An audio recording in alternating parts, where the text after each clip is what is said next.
Welcome to the Rural Missions Podcast. We exist to enable rural churches in God's mission. So join us now as we hear stories of hope from across the UK. So welcome to the Rural Missions Podcast. My name is Bob Goody. I'm the Chief Exec for Rural Missions, and it is my pleasure to have on today's episode John Plumb. So welcome, John. Why don't you kick us off by telling us who you are, a little bit about yourself. Well, thanks for having me. I am a farmer. We farm in a very interesting spot of the country, right on the edge of the Birmingham conurbation. We're at Coleshill, Warwickshire, and have the privilege of both the challenges and the benefits of being near to a lot of people.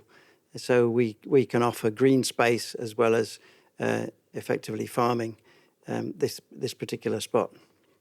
And John, you have a few hats as well within the Christian ministry world. You're a trustee of a couple of things. Yes, Village Hope and Agricultural Christian Fellowship. And we kind of work together with a group called Hope Countryside, which is teamed up with the World Prayer Centre. And we are encouraging people to pray into the countryside, to pray for farmers, farming communities, villages, anything rural. That's great. And if anyone listening wants to know more about those, if you head over to our website, ruralmissions.org.uk, you'll be able to find links to those and be able to pray along with us and supporting our local farmers and those across the area. So, John, thank you so much for coming on. I've just got a few questions that I'd love to ask because I think it's really interesting having a few different voices and finding out what the lay of the land is, for want of a better expression. So you're a farmer, you're in the farming world, you're a trustee for the Agricultural Christian Fellowship, like that is who you are, that's your bread and butter. But what would you say are some of the challenges facing the farming community at the moment? Currently, there are two major challenges. One is to do with the weather, and the other is to do with politics. And at this particular point, those two things have coincided because the government is no longer supporting food production. There are no more grants available. Up until last year, governments, previously European Community, and then subsequently the British government, they recognised that food was being sold at less than its production cost, so they would subsidise food. And then gradually over the years, they were more interested in environmental concerns, so started to fund projects for conservation, and the two were running together. As of now, as of this year, there is no more support for food production and only on conservation measures, which has led to a very interesting situation this year because we have had, well, certainly in my memory, the worst winter we've ever had. The grounds have been waterlogged for 6 months. We, on this farm, have lost most of our autumn sown crops and are busy now re-sowing in the spring. And that has raised interesting issues as to what we do next with some of the land. So we are now opting for some of the new sustainable farming incentive projects that the government is offering. So it's a complete rethink at the moment of how we farm. We want to go on producing food, but obviously there's a cost to that. So that must be having such an impact on the people that you know, the people that you love, and not just your own family, but other farmers. Like, how's that going down across the way? I know that probably a month ago, when it was still raining and the spring seeds needed to be on the ground, there were a lot of farmers across the nation really in deep despair. But at least now the sun is shining, the tractors are in the field again, but the options, the financial options for late sown spring crops without any government subsidy is looking quite difficult in the long term, well, medium and long term. So obviously the government seem to be not enacting much, and it seems to be a difficult space. Like, what's the support like from others around farmers? What can people be doing in support of the farming community at this point? You mean urban people not necessarily in farming? Anyone, yeah. Yeah. How could the church be engaging with farmers who are on their doorstep? Yeah, well, what we are encouraging as believers is prayer. Um, a lot of the depression in the farming industry, given the politics and the weather and the things that I've described, the thing that really finishes off a farmer is to add to that the loneliness. So farmers do need people. We need people, and I know some farmers actually like to be on their own, but really loneliness, it can be quite a killer. So yeah, to be out there, not spending hours and hours of time because they haven't got the time, they're too busy doing stuff, but just accompanying people. And there are institutions out there. The Farming Community Network is doing a fantastic job, but they're really engaged in people who have reached a serious crisis point. There are a lot of people in that middle ground who are suffering. So what do FCN do for those that are listening? So they will get alongside them and actually engage with the authorities that they might owe money to, or actually help them through the particular situation. Give them sound farming and financial advice. So they're doing a great job, and they are Christians. They're not engaged in mission, because the whole principle of FCN is that they walk with, as opposed to really pronounce the gospel. In my head, the gospel is the answer. So I kind of have a slightly different view. Without the gospel, you got nothing. So taking that point then, how could the church become more missional in that arena? I in a way, I would turn it round. I would say that farms have a huge amount to offer the church.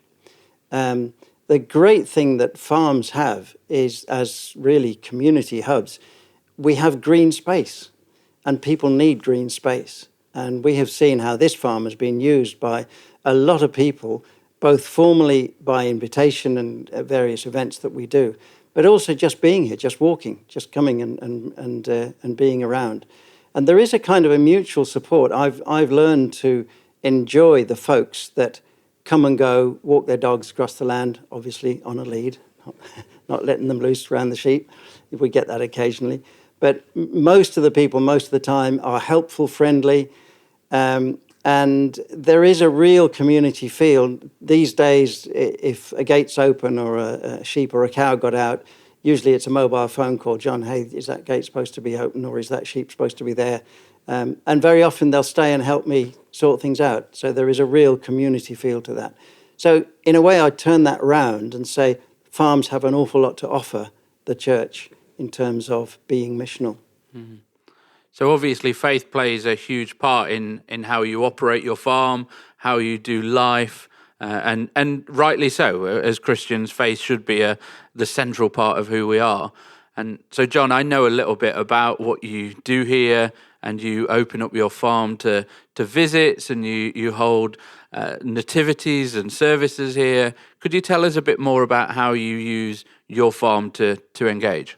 Well, faith is central to everything. And I believe that everything that we do should be an act of worship. It says in Colossians that whatever you do, do it as unto the Lord. And that really is the principle. And if I find myself really on a given day not enjoying what I'm doing, I say to myself, well, you're either doing the wrong thing or you're doing it with the wrong attitude, because everything should be an act of worship. And out of that comes the possibilities and the thoughts and the promptings of the Lord, what we can do. And really, the events that we run, I suppose it's kind of opportunists. We get asked to do things. So recently we had a day where we welcomed the local Hong Kong immigrants group, the groups that have come from Hong Kong. We had 80 or 90 people here, and we showed them around the farm. We had some we did a trailer ride around, and then in the middle of the day we did a Bible story for them. And we've done it for various groups like that.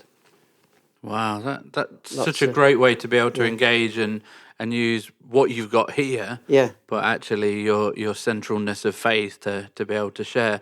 And you have quite a lot of schools coming as well, don't you? And I don't think you're shy in coming forth with the gospel there either, are you? I love having school visits because God's creation is so evident.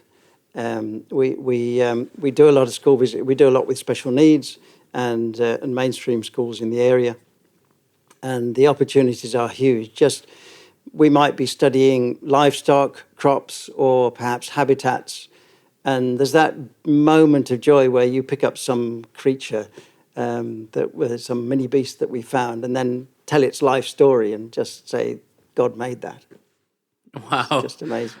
I love the expression "some creature." It implies lots of things that you might find around the farm. Yeah, yeah. So there's some great stuff in there. So obviously you're saying make sure people are feeling supported, make sure that we're out there and engaging with those in the farming community, ensuring that they hear from us.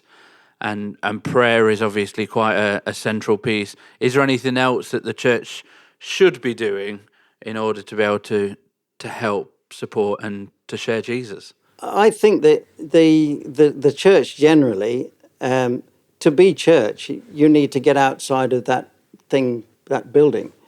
And farms are a great place to go. So farm walks. I mean, you go back into the olden days, and lots of things happened on farms. Rogation Sunday, Plough Sunday, all these things they happened on farm, and there has been a gradual dying down of those things and an unfortunate separation, and it's partly to do with the gradual urbanization of church. So yes, we can get back onto the land, seek opportunities, and the church, I'm sure that there are many farmers who would host events, and they're not necessarily Christians, but they value community, and of course that's a way to lead the farmer to the Lord. Is can you help us? Can we hold said event on this farm? And huge opportunities. There's so many things you can do on a farm, especially in summer. Yeah. So I think for some people that are listening, they might be thinking, sounds great. I'd love to be able to connect with my local farm, to be able to support them, encourage, maybe use the facilities. Now, I'll be honest, in my naiveness and some of my upbringing, I imagine a farmer's life is getting up at 4 a.m., working the field, and you're working through till 9 o'clock at night. Like, in reality, when would be the best time for you to try and engage with your local farm? That's a difficult question. We are very busy. I do a very long working day, but what I have learned is that I don't separate work life from every other kind of life. So yes, I do some very long hours, but I don't separate that from the family. So the grandchildren might turn up, and okay, I can pause work for a minute. We'll do something with the grandkids, or they might come and help out. They come and work with us. So work and play are kind of mixed up. So there is no one particular time. I think it's just being sensitive to the fact that, okay, a church member visits a farm, and you just need to learn the signs that, well, actually, it is a very busy day. Maybe I'll come back later, or just a brief conversation in the day. But there is no one set time that you can say, oh, this time of day is a good time. Every farm's different. I thought that would be the answer, but I thought it was worth exploring it just so we get a bit of a handle on it. Yeah. Now, obviously, you probably have story after story of what God has done through your ministry by being here on the farm and opening it up in schools with the Hong Kong Fellowship and them coming in. Is there a story that you think, yeah, that really stands out for me at the minute of what God has done that would just encourage us? Because I think that's one of the greatest ways for me that I get spurred to go and do something is when you hear the impact that God is already having, and you just want to go, I want to be part of what God's up to. So have you got a story that you'd be happy to share with us? Last year we became aware that there was a large Ukrainian community living in Coleshill, the other end of the town from us, and some of the kids had got into the school, but I became aware that nobody had actually welcomed them to the town. Nobody kind of knew them, so we made contact. And we did a day on the farm for the Ukrainians. It was a lovely, precious day. Some of them were Christians, some not. But we had a fabulous time. We involved some of our local church people. We spent some time together. We walked. We had some games. We had food together and worship together. And it was just a really precious day. So just a sample of what can be done. That's great. Well, thank you, John. Thank you, Bob. And if anyone wants to know more about some of the things we've talked about, you want to connect in with the Seeds of Prayer, connect in with the Agricultural Christian Fellowship, do have a look at our website. The links will be on there. But John, thank you so much for your time and for sharing with us. Hopefully for you listening, that spurred you on. It's given you some inspiration, but maybe it's challenged us to think, how do we engage? How do we step out of our buildings and go and share Jesus to some of these settings? Maybe our events need to look a little bit different to be able to go and support, love and encourage those that are around us and that are in need. We have a broken and hurting world that we are called to be lights in. So hopefully that's been useful for you. Thank you so much for listening and God bless. To find out how we can support your church, head to ruralmissions.org.uk.